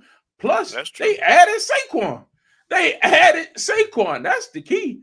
So, I mean, anyway, let's flip this to the Kansas City side because the question has been being posed this week. You know, it's Super Bowl time. A lot of people been needing content, so the question has been posed: if the Chiefs win on Sunday, that will give Patrick Mahomes 4 Super Bowl rings, and I think he lost 1 Super Bowl, so he's been to 5 Super Bowls. He lost 1 to Tampa Bay, 4 rings and 5 tries, and he's not even 30 years old, right? How old is Patrick? Right? I'll check, but yeah, what 28, 4 rings in 6 years, something He like might that. be 29. Yeah. Yeah. Five Super Bowl appearances. Lost 1 AFC. I think he lost to Joe Burrow. That wasn't the AFC title game, was it? It was. That was a championship game. It was. Joe Burrow went on to lose to the Rams. Yep. Yeah, because that was after that they scored in that 13 was after seconds. Tampa Bay. So basically, they've been in the AFC title game every year since For the he's last taken over as a starter. Since they lost to They lost to the Tom Patriots. Brady and yeah, since that year, that was 2019. They lost to the Patriots. 2018. They lost to the Bengals in the AFC title game, and then they lost to the Super Bowl. Bucks in the Super Bowl. Yeah. Those are his losses. In the playoffs, yeah. 3 losses in the playoffs, and he's got 1 Super Bowl rings every other year. That's ridiculous. Yeah. But again, if they go 3 in a row, does that trump what the Patriots were able to do in the 2000s? Well, remember, the first ring was at 2001. I want to say the tuck rule, the snow game against the Oakland Raiders in the snow, and they should have never got to the Super Bowl, but they got there. And then they come back, they beat the greatest show on turf. The next year, they beat the Carolina Panthers. No, next year they lost. Next year they lost. The next year Tampa Bay won that Super Bowl. Tampa Bay won, yeah. So that's what it was. It was 2 out of 3. They didn't win 3 in a row. It was 3 out of 4, Correct. yeah. So they won. They won 0-1. They won back. Then they won back to back. Yeah. 2 because they beat Philly the last time, and they beat Carolina. Yeah. Mm-hmm. Yeah. So what's more impressive? So the entire dynasty, or just that 5-year stretch? Because I consider them 2 different teams. Because remember, they went 10 years without winning. They didn't win another one until 2014. It was 2014. Yeah, because they lost twice to the Giants. They didn't talk about. Yeah. Because right now it's the same. Right now they're about the same. 3 and 4 years. 3 and 4 years. Yeah. So if you ask if they get another one, I have to compare this 4th one to all of New England's championships now. Like because they only won 6, and you gotta tell me that Kansas City has 4. Okay, already. Now we have to have a conversation of who's the best dynasty out of the 2. So do you consider that a dynasty? I don't consider taking 10 years off before you win another Super Bowl part of your dynasty. When it's the same head coach and the same quarterback, yes. Same quarterback, yeah. I can't agree with that because think about it. If the Spurs, do you consider the Spurs a dynasty? Yes or no? I think it's 2 different sports. Oh, no. I agree, but do you consider the Spurs a dynasty? Yes or no? I consider. I do. I consider the 03 through 05. A lot of people don't because they ain't winning in a row. No, but from 99 to 2014, do you consider? No, I don't consider that whole 10-year dynasty. They won 5 and 15 years. They never went back to back. Is that a dynasty? I consider the years that they went every other year. That's the dynasty years. We went too far without winning another one for me to include the Kawhi year as part of the dynasty. I just don't. That's But they not part made of the dynasty. they made the finals in 13 Yeah, and that's a different 06 team. That's a whole different and team. okay. I consider it a dynasty because you Yeah. were consistent and you had mainly the same pieces while you were winning.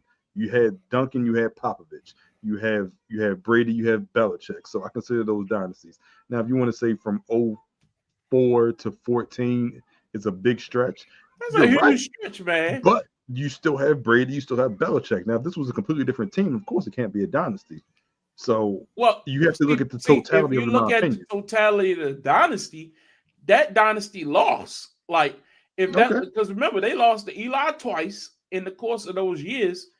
And I can't give you credit for that. They But I were mean, you can lose. I undefeated. think you can lose and still be a dynasty as long as you win more than you lose. I think that's fair. I don't know. Okay. I just think I it's two mean, different teams. can I you really do. if you look at the '80s, were the Lakers and Celtics dynasties in the '80s? Yes. I think the Celtics won 2 out of 3. The Lakers won back to back once as well, but they never won 3 in a row during that. Yeah, the Bulls They only never won won 3 in a three in row. a row. Never won 3 in a row. They alternated wins and Not losses the for only some one. years. They were mainly the two teams of the '80s. I think those two were dynasties. Like, if are we saying that the Bulls from the early '90s, the late '90s, are two separate dynasties as well?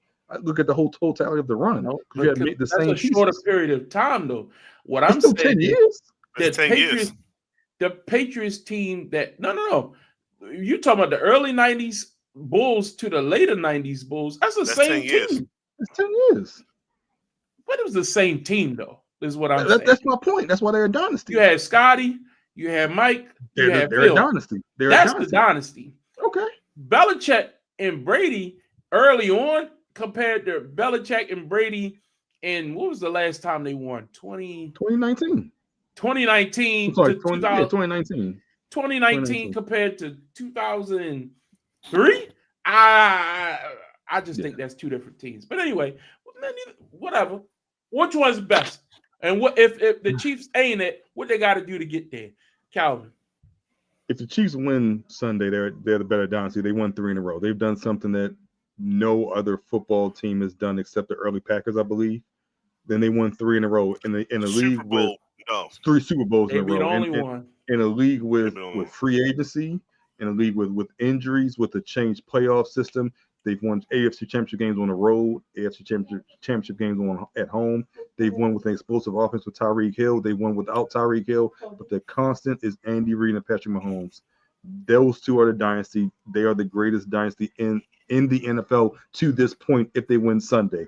If they don't win Sunday, we can have a conversation because now I got to go back and look. But if you win 3 in a row, beating 2 opponents twice, one opponent twice, and then a San Francisco team that's a pretty good team, and you beat them twice, and you won 4 and 5, that's difficult. I got to give them props. And they not only have they beaten what I believe is a talented class of quarterbacks, because they've beaten Lamar, they've beaten Allen, they've beaten Burrow. So you've beaten the best of the best on your road to 3 in a row. You're the best. This is the best dynasty to this point. What you think, Justin? Real quick, I think also people want to add the Belichick Brady dynasty because the ones that they did lose to New York twice in that gap. So they went to the Super Bowl, so they discount the Super Bowl appearances more so than the Super Bowl wins. But I'm 100% agreeing with Calvin. To win it 3 times in a row is remarkable in this day and age. The thing about the Patriots dynasty, what made them stand out is because they did it through the free agency era. To win that many during the free agency era is very impressive.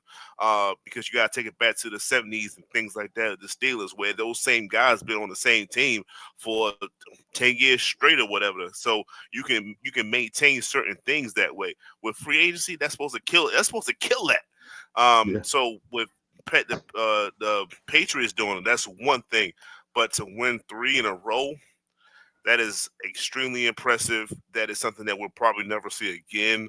So I'm gonna have to give it just for that tidbit alone.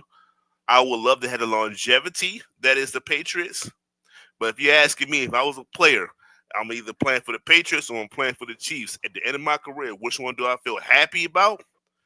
I'm telling everybody I did it 3 times in a row, baby. Yeah. So if y'all make me put it together as one big dynasty, okay, I'll take the Chiefs then, because if we could split it up and say this team was the dynasty, I would take the Patriots, because I thought for a collection of years they had the most dominant, because they had they adapted. They had defense, they had offense, they had comebacks. They went from a strictly defensive team to become a more offensive team. They adapted to the times. They had scandal with the Flake Gate. You talking about the Patriots? Yeah, I'm talking about the Patriots. Okay. But if you're making me say that entire dynasty, it's hard to judge comparing the two, because that's such a long span of time. I think Patriots, I mean, the Chiefs would need to add more to their legacy to beat that. But I think the key that puts the Chiefs over the top, if you're going to pick them, if they win this third one, it would be they won 3 after losing Tyreek Hill. That would be what sets them apart. A lot of people thought Tyreek was the cheat code for them. You know what I mean? Cheetah was the cheat code. And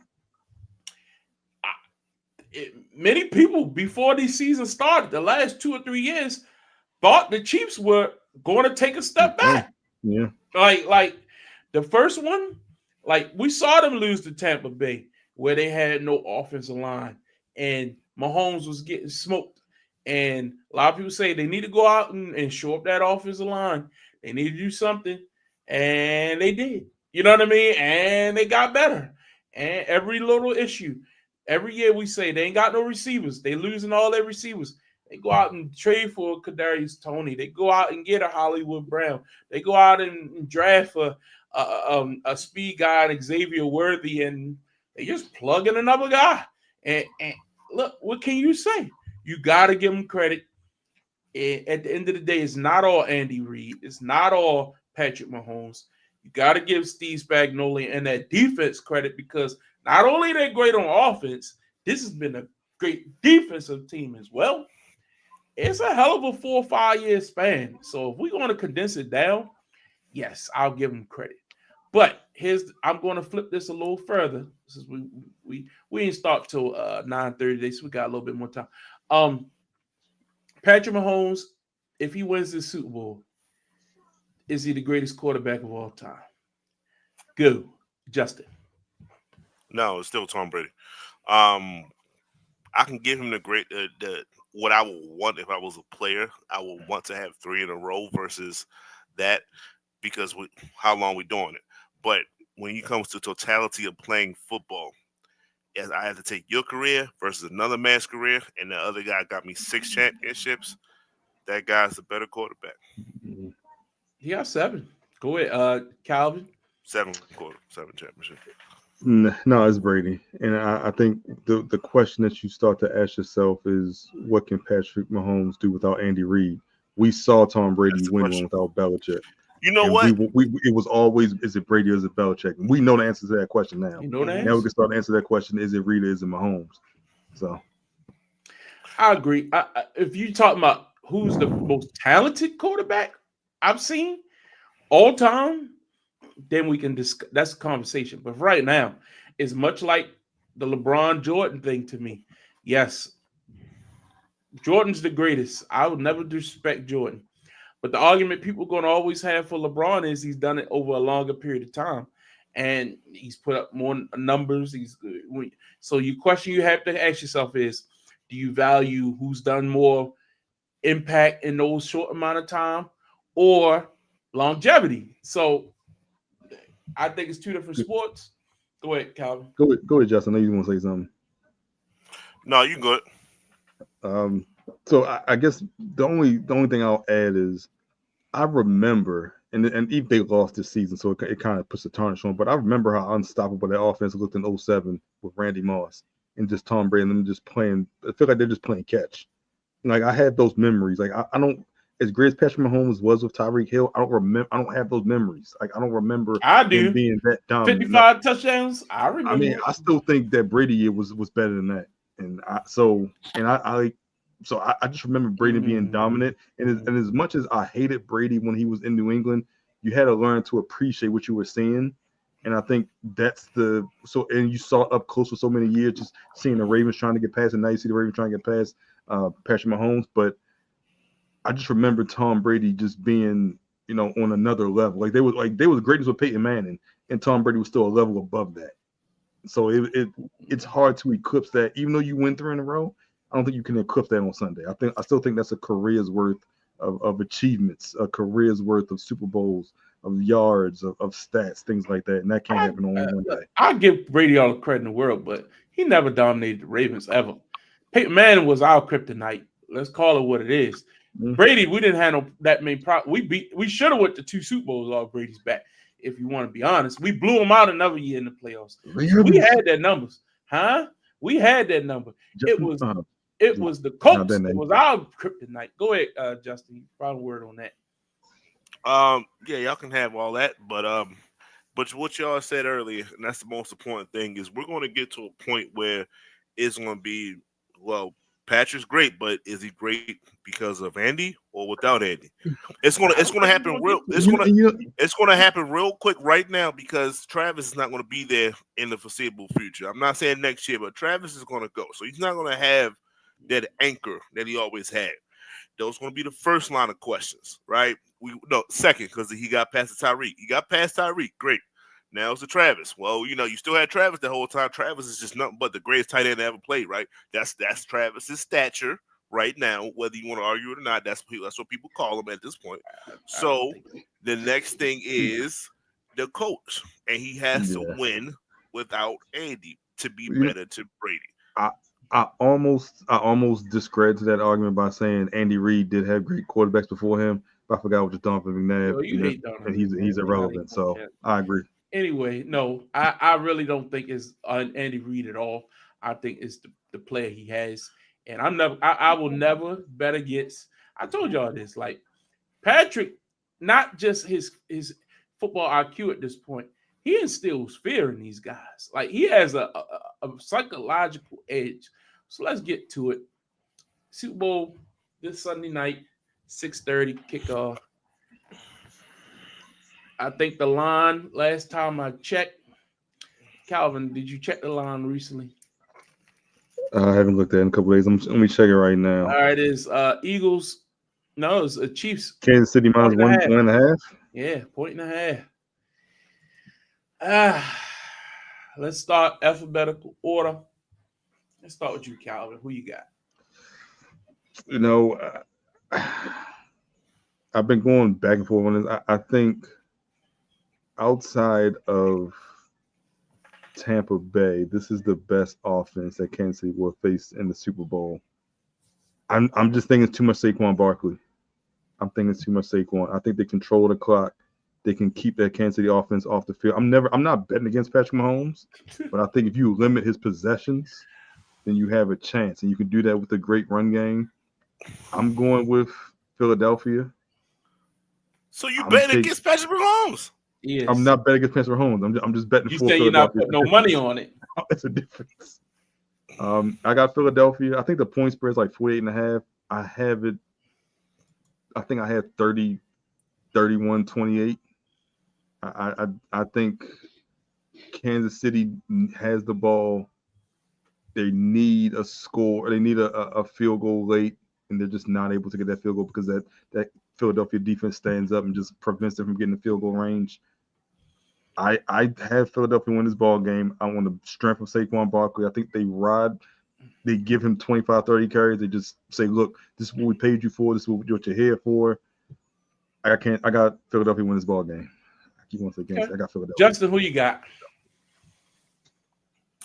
I have the Kansas City Chiefs because Philadelphia finds a way to fumble the bag.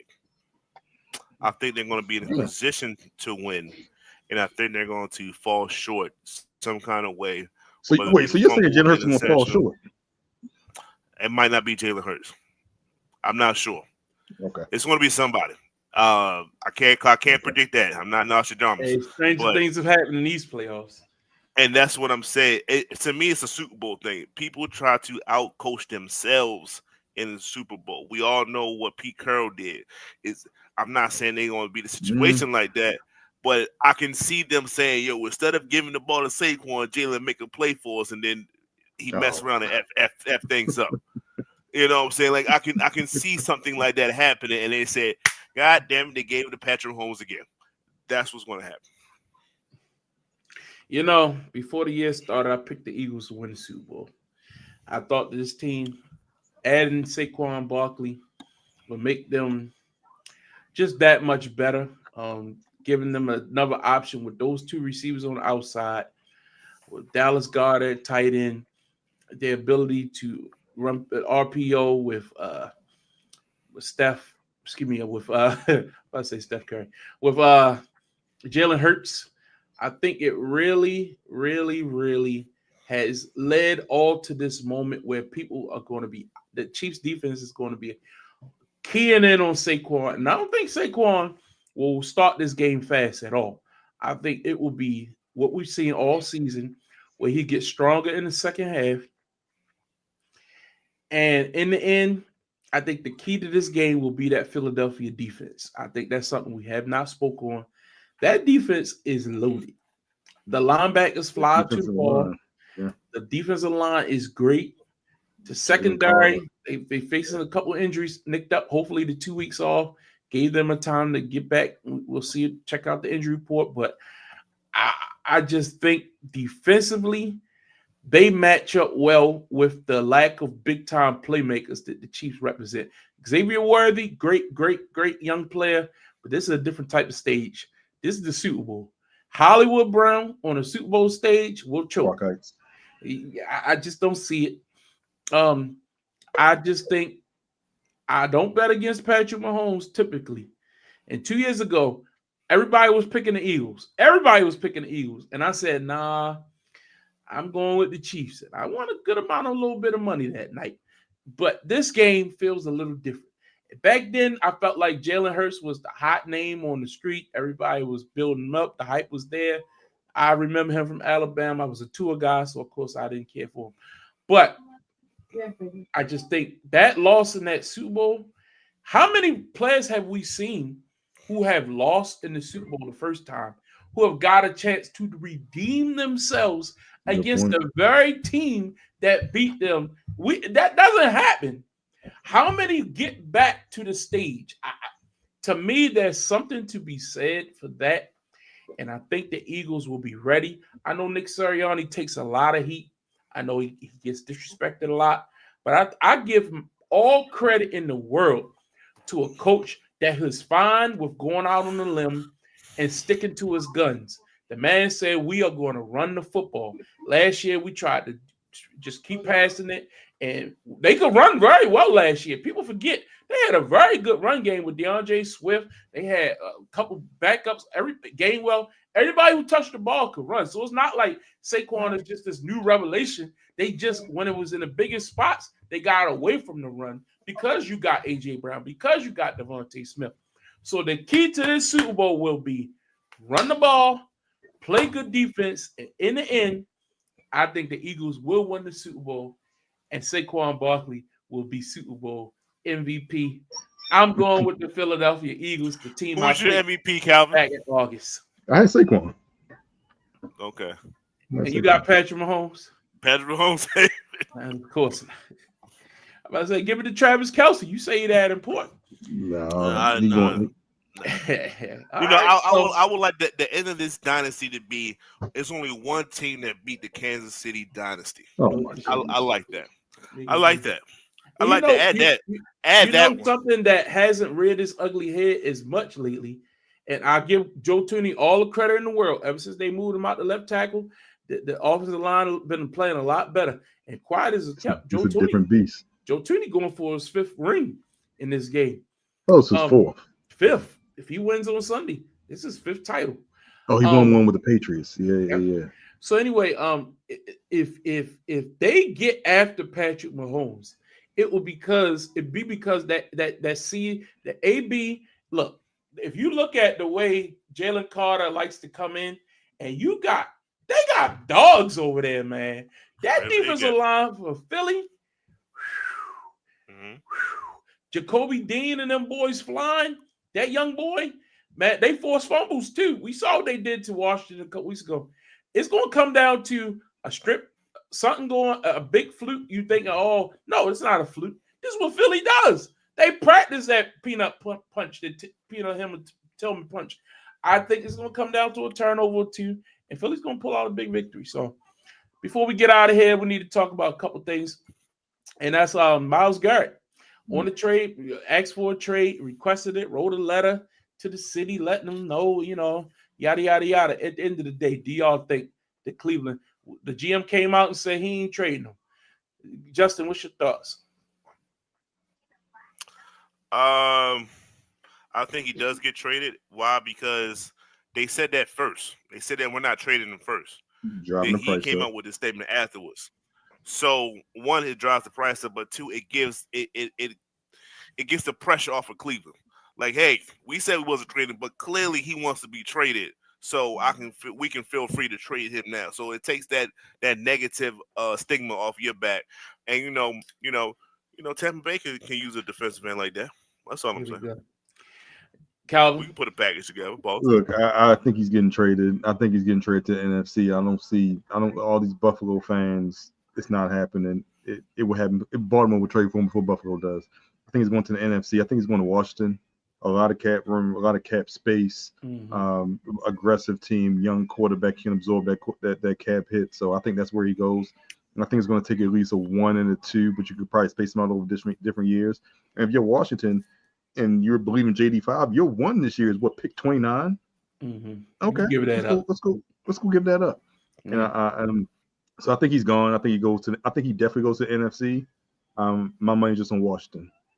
But I think Cleveland gonna want they're gonna try to get everything back they lost in that Deshaun Watson trade. They're gonna try to get everything they can get out of whoever they trading with. I'm telling you, this is the first. It's the same. It's a miscarriage of justice because this guy is worthy of whatever you can throw at him. Go ahead. This is the first year where I think, as of the end of the season, as long as that was before Sunday, that there's not a team in the draft that has multiple first-round draft picks in the last, I think, 8 years. So, look, I think they're trying to drive the price up, but I don't think you get 2 1s. I mean, he's 8 years in. I'm not saying he's on the downside of his career or anything, but look at his cap numbers. There aren't that many teams that can afford that cap hit, and probably won't have to extend them as well. I just think Washington is one of those teams that have a lot of cap space, a young quarterback on that rookie deal, which is important, and they're a chance to win going forward as long as they just keep adding pieces. So I think that's one of the teams. Unless somebody truly overpays in the AFC, he's not staying in the AFC. It's zero. You want to play him once every 4 years. You don't want to see him, every year, every other year. Just knowing what you gave up because you couldn't find a quarterback. Stranger things have happened. He might end up in Philly. Next up, Cooper Kupp is on the trade block. He doesn't want to get traded. He wrote saying he don't agree with the decision. Always believed it was going to be beginning in LA. But basically, they look, the man was probably Super Bowl MVP, one of the best players on the field. He was Super Bowl MVP. You know what I mean? That's what I'm saying. He was the man. Like just not that long ago. And then injury, ACL, ankle, I don't know, man. He just fell off a cliff. So where does he go? What's your thoughts? I'll start with you, Calvin. Where would I like to see him? Where you think he's gonna go? Down the bank. If you get released, where do I think he's going? Because I think he will be traded. I see a team, unfortunately, in Texas that overpays for players down there in Texas. So you think Dallas? Where he goes. Yeah, I think they overpay for him. If he's traded, I think that's where he goes. I don't think that's a bad pick.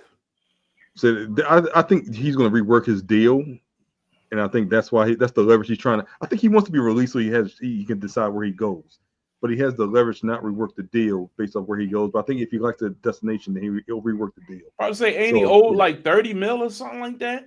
I think that's the cap number for LA though. It's not actually the money that he's going to make next year. It's just his cap number, not his dollar amount. What you think, Justin? That was a good pull for Dallas, though. I can see that with CD. He's going to have to go to number one, like as in like there's a number one receiver there already, like bonafide. Agreed. He is no longer that. But I mean, I was out on Adam Thielen, and he kind of he's pushing back those retirement joints too. He's not having bad years. They're serviceable number 3.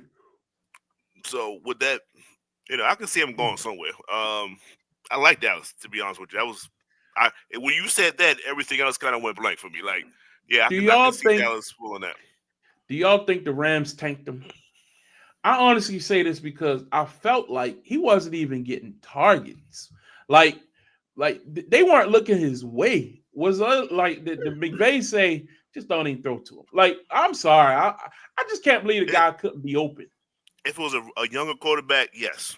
Yeah, but it's still that's Stafford. what I was gonna say. It's like he was just looking at Puka and whoever else he could look at. Like, he wasn't even looking his way. If I throw it to Puka, it's a better option than throwing it to Cooper. Yeah, I don't care if it's double. I agree with that. If he has a resurging year next year, some questions need to be asked. That's all I'm gonna say, because I don't think he could be as bad as those numbers represent from last year. That was kind of he was healthy according to him. If they were shady, then why didn't they boost him so they can get more from him in the trade? That's a good point. Or they trying to devalue his number to get less in return? Yeah, that doesn't make sense. It makes no sense. Next slide. I just don't get it, man. It just doesn't make no sense. Anyway, let's get out of here. We appreciate you all tuning in tonight on a little later tonight. We appreciate Super Bowl week. Hopefully you all get together with friends and family, enjoy the game. We'll be back next week. Any final thoughts before we hit the road tonight, Calvin? Baseball season around the corner. I need to see these. I need to see his Orioles lineup. I'm frustrated by this offseason and pitching the catcher's report in.